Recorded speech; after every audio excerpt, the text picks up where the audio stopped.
Normalde eğitim dili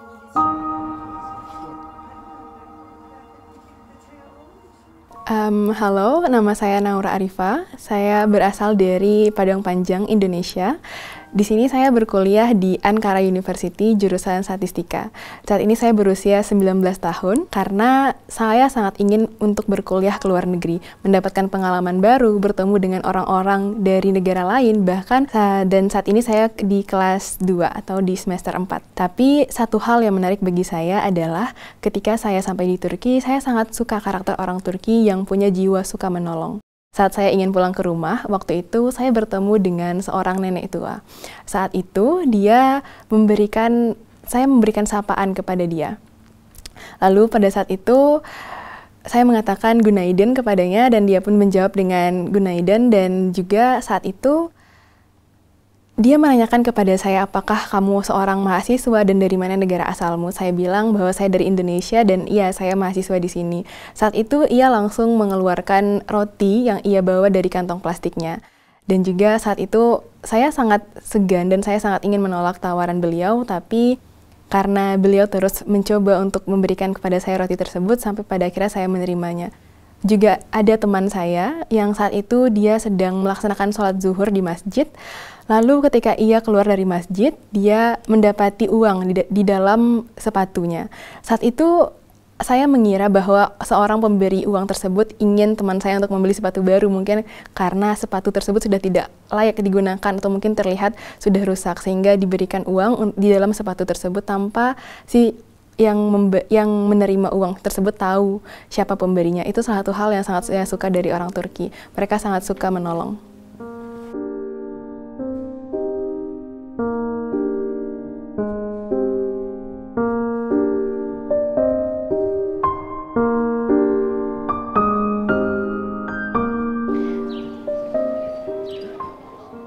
Türkiye'ye neden gelmeyi tercih ettin?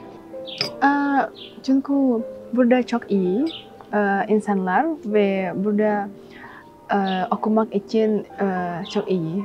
O zaman Türkiye seçiyorum. Evet, çok güzel. Okul bittikten sonra ne yapmayı düşünüyorsun? Belki Indonesia döneceğim ama belki kalbim burada kalacağım. Çok iyi tecrübe edindim.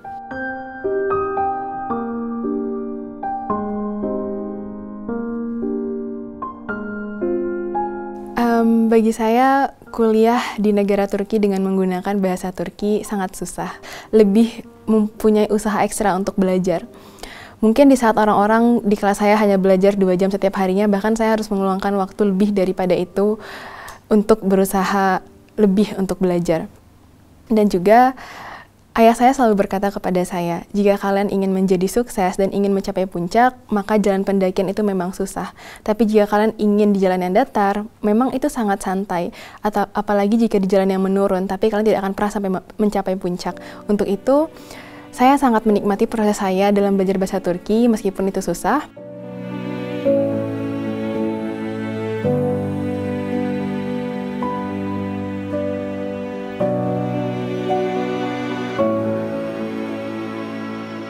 Saat saya sampai pertama kali di Turki, saya tinggal di rumah dan di situ saya bisa memasak makanan Indonesia sendiri meskipun dengan bahan-bahan Turki yang sangat terbatas. Di Indonesia juga ada makanan mirip seperti kofte yang kita sebut dengan nama bakso. Mereka sama-sama terbuat dari olahan daging dan saya juga menyukai kofte dan juga saya juga menyukai bakso. Makanan Turki yang sangat saya sukai adalah sauk baklava karena memiliki rasa yang sangat manis.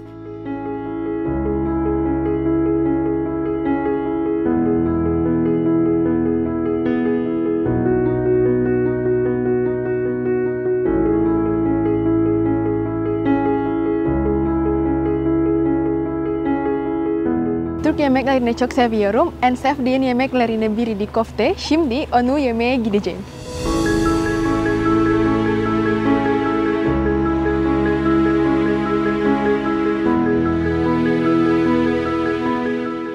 Çok lezzetli.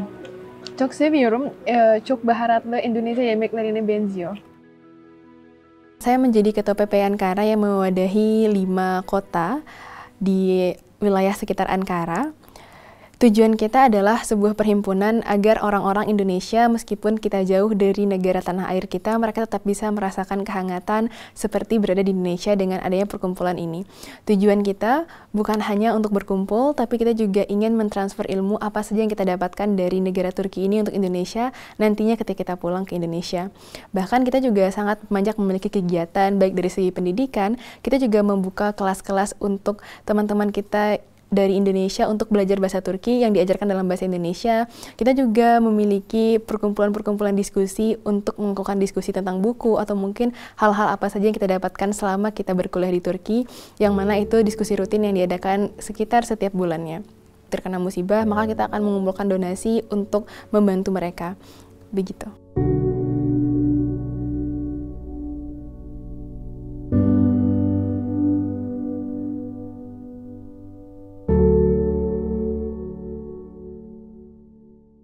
Sebenarnya sangat banyak kota-kota di Turki yang sudah saya kunjungi seperti Istanbul, Sakarya, juga saya ke Kapadokia dan lain sebagainya. Tapi ada satu kota yang saya sangat ingin untuk dikunjungi, yaitu Şanlıurfa, karena di sana saya sangat penasaran dengan sejarah yang ada di sana. Saat terjadinya gempa Turki pada tanggal 6 Februari 2023 lalu, kami dari Perhimpunan Pelajar Indonesia di Ankara melakukan bantuan untuk teman-teman kami warga negara Indonesia yang juga terdampak di kota Kahramanmaraş, Hatay, Malatya, Diyarbakir. Di sana kami bekerjasama dengan Kedutaan Besar Republik Indonesia untuk membawa mereka dari kota-kota tersebut menuju ke kota Ankara, yang mana dirasa lebih aman untuk mereka. Sekitar 140 orang korban gempa yang dibawa dari kota-kota tersebut untuk diungsikan di Ankara.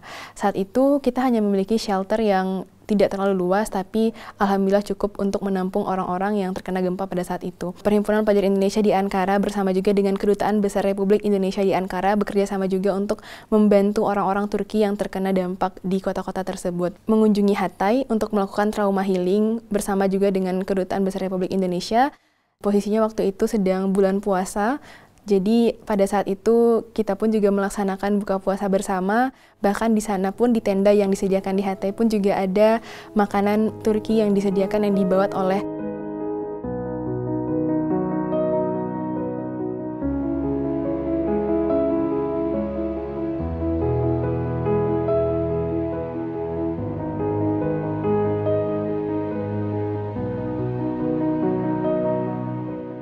Dan pada saat itu juga di dalam buku yang saya baca, pada surat terakhir yang dikirimkan oleh Muhammad Daud Shah, salah satu Sultan Aceh meminta bantuan karena Belanda melarang mereka untuk melaksanakan ibadah haji, bahkan juga untuk melaksanakan sholat di masjid. Namun pada saat itu ketika mendengar berita tersebut, Sultan Hamid II merasa sangat kaget dan merasa marah dengan perlakuan Belanda kepada rakyat Aceh pada saat itu. Karena Belanda tahu apabila orang-orang Muslim melaksanakan ibadah haji, mereka akan jauh lebih kuat dan memiliki kekuatan yang lebih besar untuk melakukan Belanda.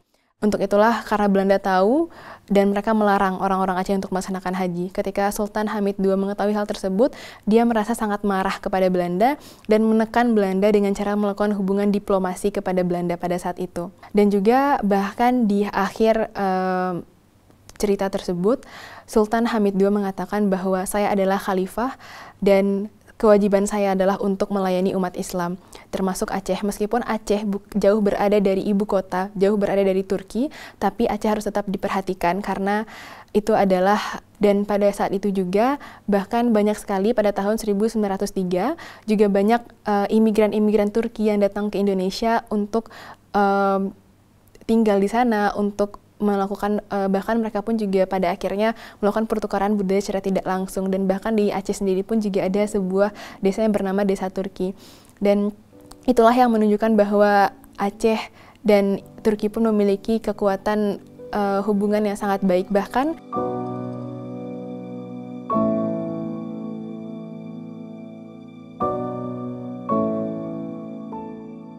karena kami memiliki budaya di Indonesia untuk senyum, sapa, dan salam setiap kali kita bertemu dengan orang, terutama dengan orang yang lebih tua.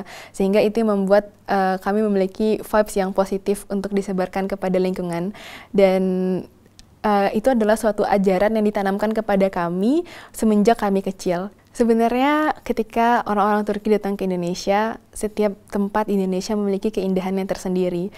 Bahkan mungkin banyak orang-orang yang tahu hanya dengan Bali ataupun Jakarta, padahal sebenarnya Indonesia sangat luas. Tapi Indonesia memiliki dari 17.000 pulau yang ada di Indonesia.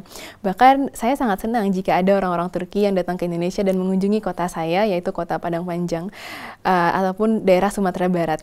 Yang mana setiap orang-orang Turki datang ke Indonesia harus mencoba makanan rendang, karena rendang adalah salah satu makanan yang juga diakui kelezatannya oleh jika ada orang Indonesia yang datang ke Turki untuk pertama kali, mungkin jika ia sangat suka dengan panorama yang indah, mungkin saya akan menyarankan dia untuk pergi ke Kapadokia. Tapi jika ia sangat suka dengan sejarah, maka saya akan menyarankan dia untuk pergi ke Istanbul, karena di sana sangat banyak museum-museum dan juga terutama di sana juga ada sejarah besar umat Islam, yaitu di Hagia Sophia. Dan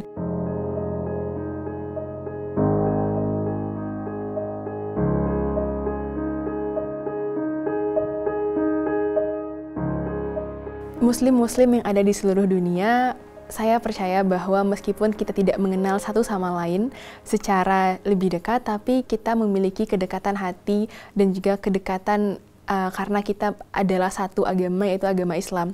Kemanapun kita pergi, seperti misalnya ketika saya sampai pertama kali di Turki, saya tidak mengenal siapapun di sini. Bahkan banyak sekali orang-orang baru yang saya temui. Namun pada akhirnya orang-orang baru yang saya temui tersebut, mereka menjadi keluarga untuk saya. Memiliki pedoman yang sama, yaitu Al-Quran dan juga hadis, sehingga kita memiliki kedekatan yang seperti saudara sendiri. Meskipun kita berbeda darah dan lain sebagainya, tapi kita memiliki kedekatan seperti saudara sendiri.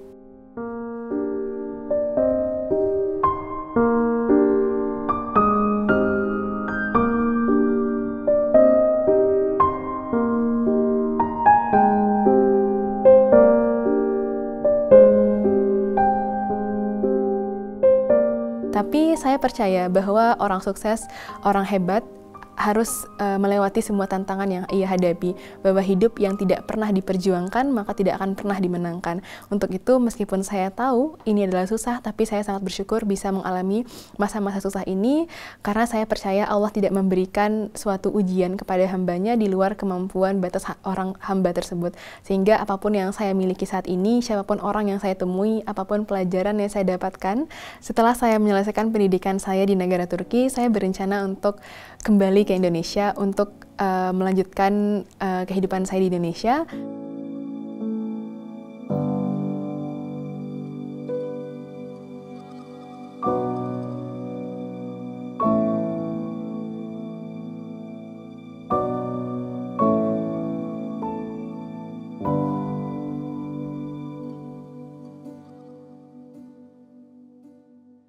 Bu benim annem, bu benim baba, bu iki erkek kardeşim ve bir kız kardeşim. Çok özledim. Onlara en sevdiğim kişiler dünyada. Jadi pakaian yang saya gunakan saat ini adalah salah satu pakaian tradisional yang berasal dari Ranah Minang, tempat kelahiran saya. Kita menyebut ini dengan nama baju Bundo Kanduang, yang mana di atas ini disebut dengan Tingkulak Tandua. Ini adalah satu filosofi bahwa pada zaman dahulu budaya Minang itu ini biasanya digunakan ketika ada acara pernikahan atau mungkin acara-acara adat lainnya. Dan baju ini sangat penting bagi perempuan di Minangkabau karena menggunakan ciri khas warna merah yang menunjukkan bahwa suku Minangkabau adalah suku yang berani.